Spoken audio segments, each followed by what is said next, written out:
Handa nang kumawala si Issei de Vera mula sa kanyang matagal ng imahe bilang isang leading man sa kanyang pagganap sa isang masalimuot at offbeat na karakter sa bagong kapamilya suspense thriller na Sins of the Father. Sa ginanap na media conference, ibinahagi ni Issei na matagal na niyang pinangarap ang ganitong papel, isang mas komplikadong karakter na lumalayo sa kanyang comfort zone bilang romantic lead.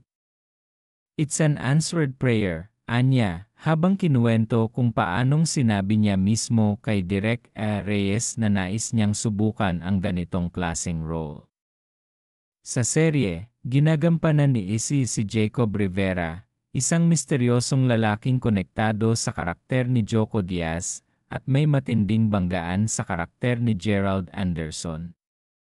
Ayon sa kanya, hindi ito madaling trabaho, lalo na't madalas silang magka-eksena ni Gerald na isa ring batikang aktor, kaya todo paghahanda siya sa bawat eksena.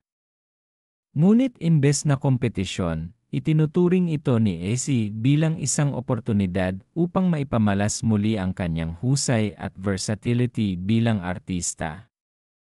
Platform ito para sa aming mga aktor na ipakita ang lawak ng aming talento, dagdag pa niya.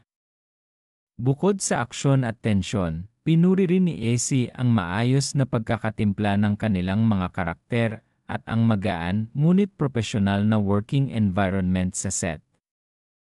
Sa ilalim ng direksyon ni Reyes at sa piling ng isang star-studded cast, pangako ni Issei na magiging kakaiba ang lasa ng Sins of the Father sa primetime television, puno ng twist, emosyon, at eksenang hindi mo mahuhulaan. Iba ang flavor nito. Suspense thriller siya na siguradong kakapitan ng manonood pagtatapos niya.